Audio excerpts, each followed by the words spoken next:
आज हम लोग अकबर के बारे में पढ़ेंगे। मध्यकालीन भारत का जो सबसे महान राजा हुआ था बादशाह अकबर, मुगल वंश का था। इसके बारे में हम लोग बहुत सारे पढ़ चुके हैं।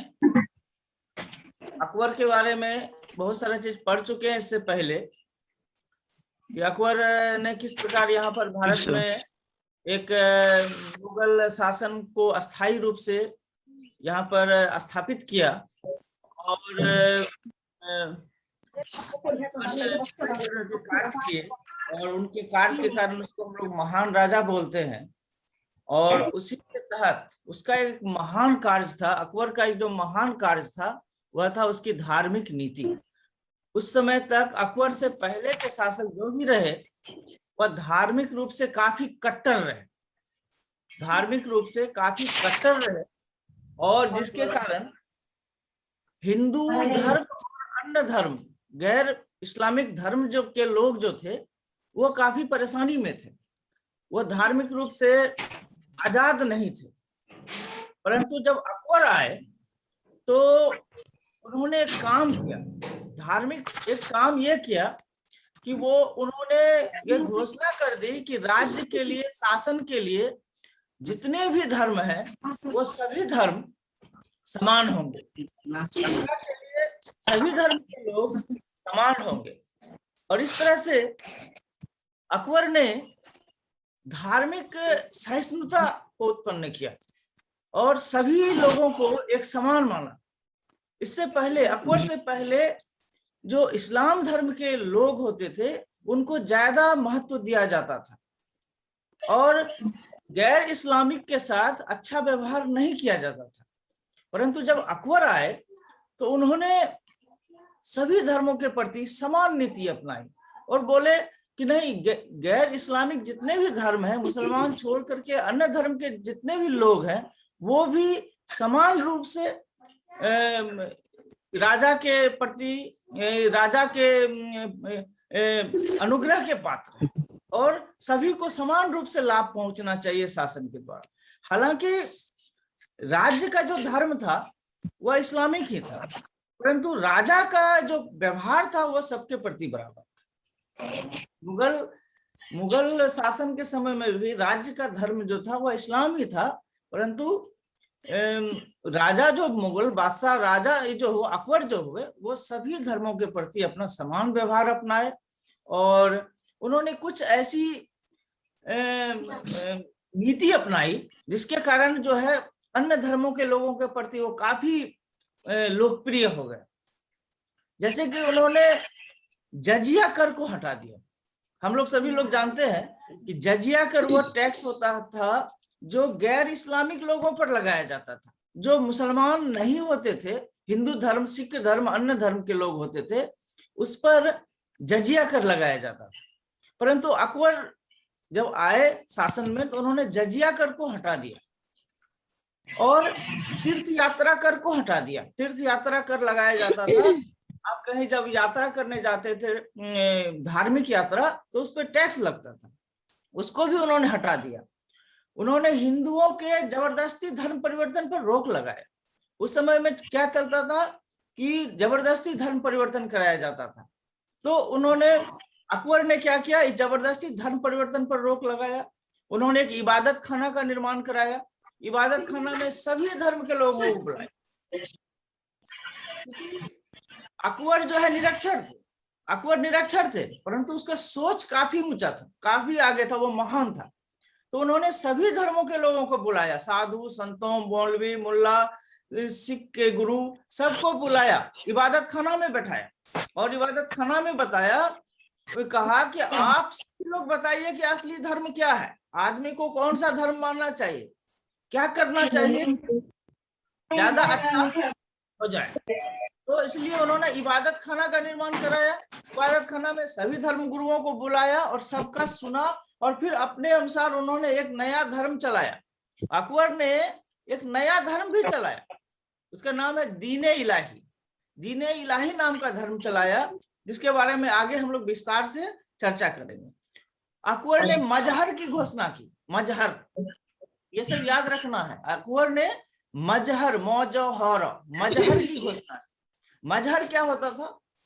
मजहर होता है कि स्वयं को सबसे बड़ा धार्मिक गुरु बताना। कोई भी राजा इससे पहले कभी भी अपने को सबसे बड़ा धार्मिक गुरु नहीं बताया।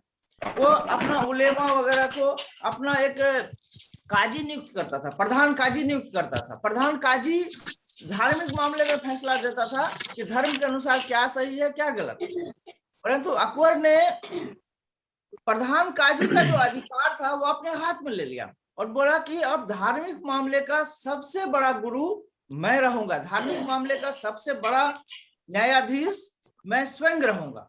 और इस तरह से उन्होंने उलेमाओं पर, उन्होंने कट्टरपंथी लोगों पर, काजी लोगों पर उन्होंने अंकुश बनाया और बोला कि हम अपने अनुसार फैसला करेंगे कि कहाँ क्या होना है, धार्मिक रूप से किसमें क्या करना है, क्या निर्णय देना है, अब स्वयं मैं करूंगा। अकबर का ये बहुत बड़ा घोषणा था, मजहर की घोषणा, महजर की घोषणा। तो इसमें क्या है कि वो स्वयं को सबसे बड़ा काजी नियुक्त किया, बोला कि देश का सबसे बड़ा न्यायाधीश, धार्मिक मामले का न्यायाधीश मैं स्वयं रहूंगा, यही है महजर। और दीन इलाही धर्म चलाया, जिसका हम लोग आगे विस्तार से चर्चा करेंगे दीन इलाही का। फिलहाल जो है हम लोग एक स्क्रीन शेयर लेते हैं और इस पर फिर आगे बढ़ते हैं।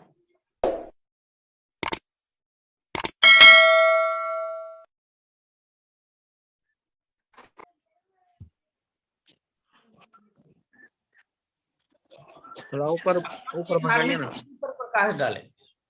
अब इसमें बताया गया कि अकबर एक महान शासक था, इसकी महानता उसकी धार्मिक नीति में भी दिखती है। उसने सभी धर्मों के बीच एकता स्थापित करने का प्रयास किया तथा धार्मिक झगड़ों को खत्म करने की कोशिश। उस समय में हिंदू मुसलमान का झगड़ा बहुत चल रहा था, तो ये जो झगड़ा था हिंदू और मुसलमान के बीच, तो इसके बीच जो झगड़ा था इसको खत्म करने की कोशिश की। हिंदुओं और अन्य धर्मों के प्रति उदार नीति अपनाई। उदार मतलब हम्बल पॉलिसी, एकदम सब बराबर है इस तरह का पॉलिसी, बराबरी का पॉलिसी। हिंदू और अन्य धर्मों के प्रति उदार नीति अपनाई।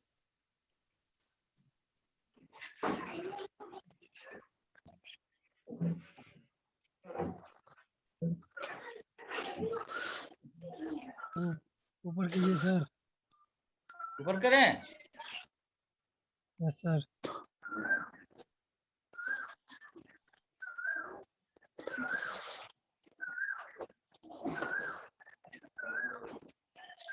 बस सर, बस यही तो करना।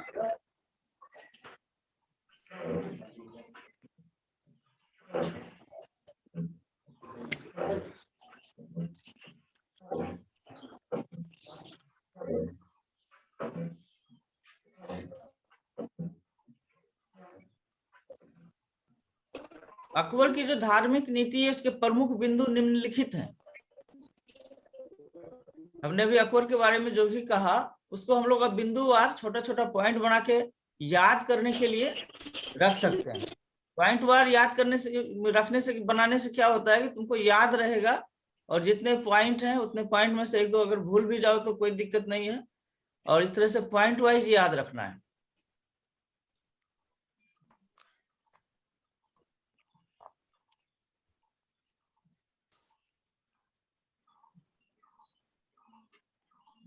अकबर ने जजिया कर तथा तीर्थ यात्रा कर को समाप्त कर दिया। अभी बताया गया था कि जजिया कर क्या होता है। जजिया कर वह कर होता था जो कि गैर मुसलमानों पर लगाया जाता था, मतलब जो मुसलमान धर्म नहीं मानते थे उस पर जजिया कर लगा हुआ था, जिसको कि अकबर ने समाप्त कर दिया।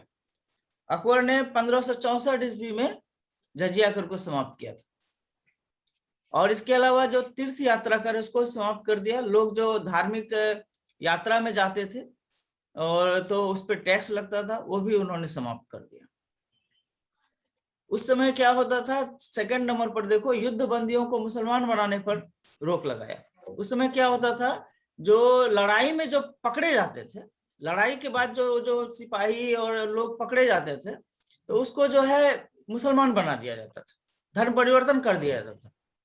तो अकबर ने पहली बार उसको रोक लगाया, बोला कि नहीं, युद्ध बंदी को धर्म परिवर्तन नहीं करना है, मुसलमान नहीं बनाना है, उसका जो धर्म पहले से मूल धर्म है वो अपने ही धर्म में रहेगा। जबरदस्ती धर्म परिवर्तन पर अकबर ने रोक लगाया। नंबर 3 पर देखो हिंदुओं के धर्म परिवर्तन पर रोक लगाया। नंबर 4 पर देखो अकबर ने फतेहपुर सीकरी में इबादत खाना का निर्माण कराया। अभी बताया गया था कि इबादत खाना वह जगह होता था जहां पर अकबर सभी धर्मों के लोगों को बुलाते थे और बैठक कराते थे, बहस कराते थे, और वो सभी धर्मों के बारे में जानना चाहते थे कि किस धर्म में क्या लिखा हुआ है, किस धर्म में क्या लिखा हुआ है वो जानना चाहते थे, कौन सा धर्म अच्छा है वो जानना चाहते थे। और अंततः उन्होंने क्या कि सभी धर्मों की अच्छी बातों को लेकर के नंबर 6 पे देख रहे हैं, अकबर ने एक नया धर्म दीन-ए इलाही चलाया। सभी धर्मों को अच्छी अच्छी बातों को मिला करके उन्होंने एक नया धर्म ही चला दिया, दीन-ए इलाही। अकबर ने महजर के 5 नंबर पर देखिए, अकबर ने महजर की घोषणा की। महजर मतलब स्वयं को सबसे बड़ा काजी नियुक्त करना, स्वयं को सबसे बड़ा काजी नियुक्त करना और स्वयं को इमाम बना देना। इमाम होता है धार्मिक गुरु, सबसे बड़ा धार्मिक गुरु स्वयं को उन्होंने कहा कि मैं सबसे बड़ा गुरु हूं और अंतिम फैसला धार्मिक मामले पर अंतिम फैसला मेरा होगा, यही है महजर।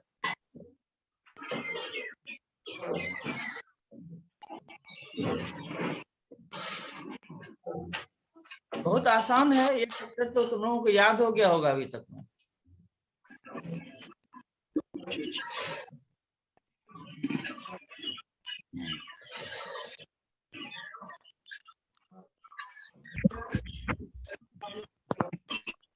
इन्हीं सब कार्यों के कारण अकबर जो है, अकबर की धार्मिक नीति जो है वो बहुत महत्वपूर्ण है। हम सभी लोग अकबर की धार्मिक नीति को पढ़ते हैं और उन्होंने अपने समय में, इस समय में जो प्रचलित धार्मिक नीति थी उसका उलट ही किया और उन्होंने बहुत ही उदार नीति अपनाई सभी धर्मों के प्रति, सभी लोगों के प्रति। इसलिए अकबर को महान राजा कहा जाता है कि उन्होंने सभी धर्मों, सभी लोगों को साथ लेकर के चलने की कोशिश की और सबके लिए समान नियम बनाने की कोशिश की। अच्छा बताओ, आशीष बताओ, आशीष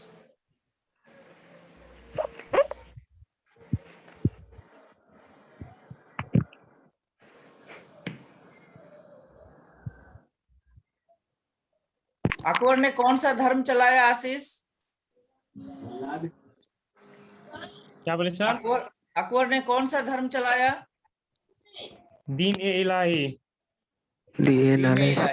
ओके, इसके बारे में हम लोग अगले क्लास में पढ़ेंगे, दीन-ए-इलाही। अब हम लोग इसको स्टॉप करते हैं स्क्रीन शेयर को और दूसरे सवाल पर चलते हैं। Okay yes sir.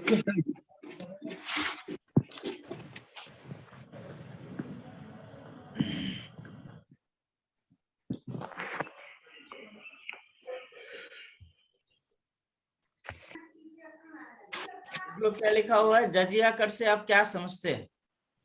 जजिया कर मध्यकाल के शासकों के द्वारा लगाए जाने वाला एक टैक्स था जो केवल गैर मुस्लिमों पर लगाया जाता था, अर्थात जो लोग मुसलमान धर्म नहीं मानते थे उन्हें यह टैक्स चुकाना पड़ता था।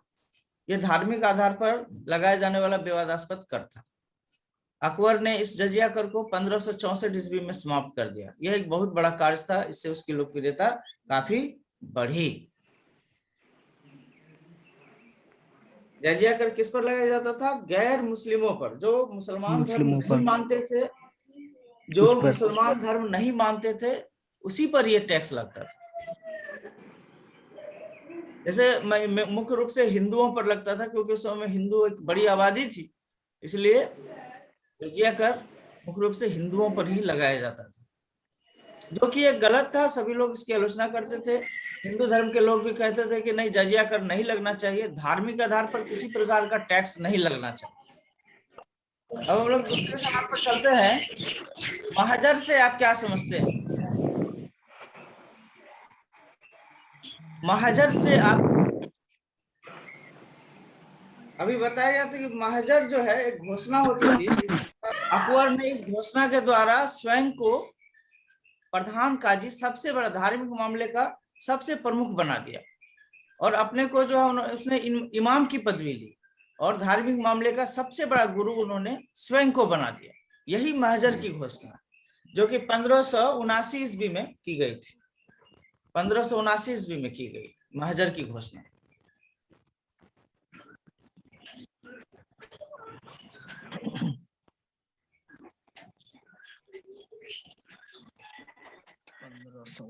में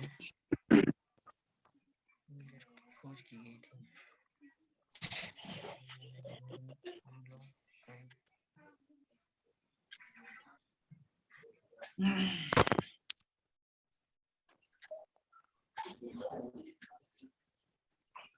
जल्दी से लिख लो, स्क्रीनशॉट ले लो।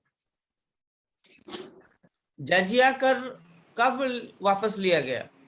अकबर के द्वारा जजिया कर कब वापस लिया गया?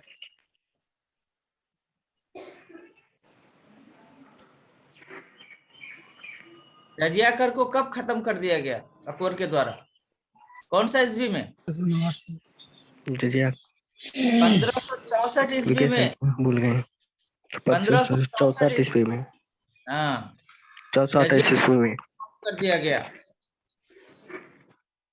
अकबर ने इबादत खाना का कराया। इबादत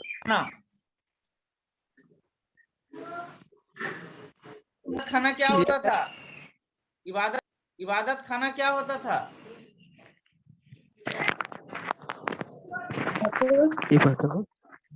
इबादत खाना क्या होता था? इबादत खाना वह जगह होता था जहां पर सभी धर्मगुरु इकट्ठा होते थे, सभी धर्मों को और वो राजा को उचित सलाह देते थे और धर्म का जानकारी देते थे। मुझे आशा है कि आज के इस पाठ से आप सबों को बहुत फायदा हुआ होगा और आप सभी अकबर की धार्मिक नीति से परिचित हो सके होंगे। अकबर की धार्मिक नीति से आप सभी का परिचय हुआ होगा और आप सभी अकबर की धार्मिक नीति को समझ सके होंगे और अपने जो है उसको अपने जहन में रखे होंगे और इसका जो है आगे उपयोग कर सकेंगे। और कल जो है कल से अगले क्लास में आपको इससे संबंधित प्रश्न किए जाएंगे ऑनलाइन, जिसका उत्तर देना आपके लिए आवश्यक होगा। अकबर का जो धर्म है, चलाया हुआ धर्म दीने इलाही, उसके बारे में आज ही हम लोग पढ़ लेते हैं। दीने इलाही या तौहीद इलाही, अकबर ने एक नया धर्म चलाया जो कि सभी धर्मों का सार था। वो अकबर ने इबादत खाना में सभी धर्मों से जो है परिचय लिया, कौन सा धर्म में क्या अच्छा है क्या खराब है, हिंदू और मुस्लिम धर्म, इसके अलावा सिख धर्म, इस सब के बारे में सबको इबादत खाना में बुलाया था और सबको जो है सभी जो है जितने भी धर्मगुरु थे सभी से उन्होंने धर्म का ज्ञान लिया, सभी धर्मों का ज्ञान लिया और उसके बाद उन्होंने एक नया धर्म चलाने का फैसला लिया। हालांकि यह धर्म चला नहीं, फिर भी उनकी जो एक कोशिश थी वो जो है ऐतिहासिक बनकर रह गई। जैसे कि दीन इलाही धर्म, उन्होंने जो धर्म चलाया तौहीद इलाही या दीन इलाही, ये एक नया धर्म था जिसे अकबर ने चलाया था। अकबर का यह सबसे बड़ा धार्मिक निर्णय था। 1881 ईस्वी में उसने सभी बातों को, सभी धर्मों के अच्छी बातों को इकट्ठा किया और एक नया धर्म चलाया, तौहीद इलाही। तौहीद इलाही का अर्थ होता है ईश्वर एक है। बाद में उन्होंने इसे दीन इलाही नाम दिया और दीन इलाही नाम से ये धर्म जो है चलने लगा। इस धर्म की जो विशेषताएं हैं उसे अब हम लोग देख लेते हैं। इस धर्म की विशेषताएं देख लीजिए, स्क्रीन पर देखिए, आपका स्क्रीन पर आ रहा है।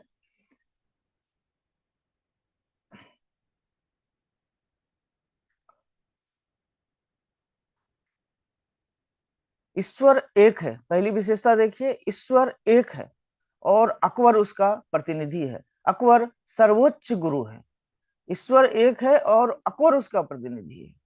पहले इस्लाम धर्म में होता है कि ईश्वर एक है और मोहम्मद साहब उसका प्रतिनिधि है। तो अकबर ने कहा कि ईश्वर एक है और अकबर ने स्वयं को पैगंबर घोषित किया और उसका वो प्रतिनिधि बना और ये भी बताया कि अकबर सर्वोच्च गुरु है। इस धर्म को नंबर 2 पर है, इस धर्म को मानने वाले लोगों को निरामिष या शाकाहारी बनना पड़ेगा। इस धर्म के मानने वाले को आग और सूर्य की पूजा करनी पड़ेगी।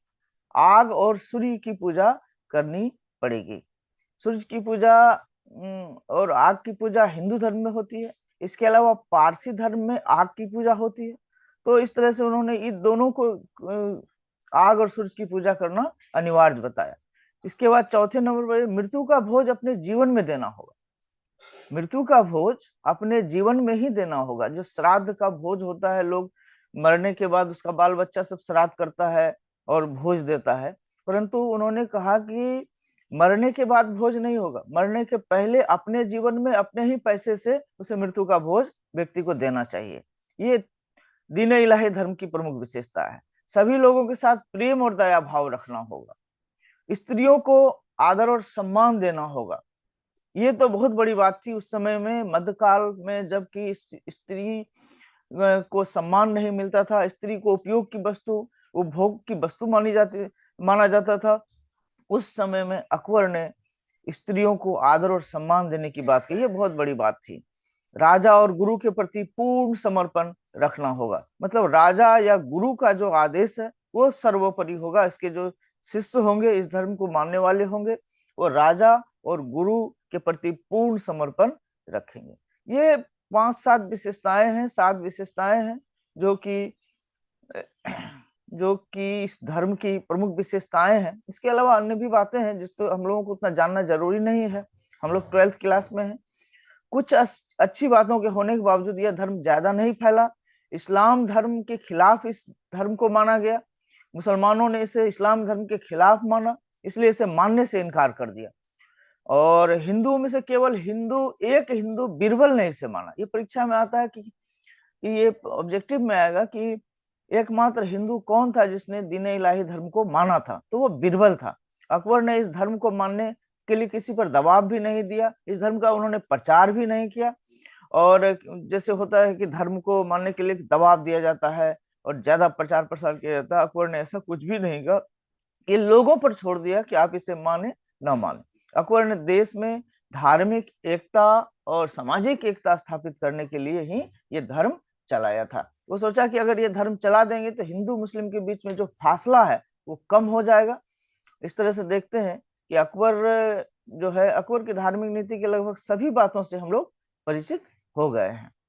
और इसे एक बार फिर से देख लीजिएगा। 1881 ईस्वी में उन्होंने सभी बातों को मिला करके एक धर्म चलाया, दीन इलाही धर्म चलाया। सभी धर्मों की बातें इसमें शामिल थी और उसमें कहा गया कि ईश्वर एक है और अकबर उसका प्रतिनिधि है और अकबर सर्वोच्च गुरु है। शाकाहारी बनना पड़ेगा, मतलब ये मांसाहार छोड़ना पड़ेगा। ये तो धर्म की एक सादगी है, धर्म की अच्छी बात है। सभी धर्म में लगभग शाकाहार को स्थान दिया गया है। और आग और सूर्य की पूजा करनी पड़ेगी, ये एक नई बात थी। और मृत्यु का भोज जीवन में देना होगा, नई बात थी। लोगों के साथ प्रेम और दया भाव रखना पड़ेगा, अच्छी बात थी। स्त्रियों को आदर और सम्मान देना होगा। गुरु के प्रति, राजा के प्रति पूर्ण समर्पण रखना होगा। इस तरह से हम देखते हैं कि अकबर ने उस समय में एक अलग हटकर के ही एक धार्मिक नीति को लागू किया था। अकबर मध्यकाल का पहला राजा ऐसा था जिनकी धार्मिक नीति अलग हट करके थी, जिसकी धार्मिक नीति सबों के लिए थी, सबों को एक साथ एक समान मानने वाली नीति थी। हालांकि औरंगजेब की धार्मिक नीति भी हम लोग पढ़ते हैं, पर औरंगजेब की धार्मिक नीति जो थी वह कट्टर थी। औरंगजेब ने मुसलमान धर्म को, इस्लाम धर्म को ही आधार बनाया, अन्य धर्मों को कोई महत्व नहीं दिया। जबकि औरंगजेब से पहले ही अकबर हुआ। अकबर ने एक ऐसी धार्मिक नीति चलाई जो कि मध्यकाल के इतिहास के लिए, मध्यकाल के लिए एक नई बात थी। उन्होंने सभी धर्मों को समान माना, उन्होंने हिंदुओं को उसका मान सम्मान वापस किया, उन्होंने तीर्थ यात्रा कर को हटाया, उन्होंने जजिया कर को हटाया, उसने इबादत खाना का निर्माण कराया। और इस तरह से एक अकबर जो है, अकबर की धार्मिक नीति है जो है वह इतिहास में प्रसिद्ध हो गई। आज का क्लास इतना ही रहेगा। Thank you.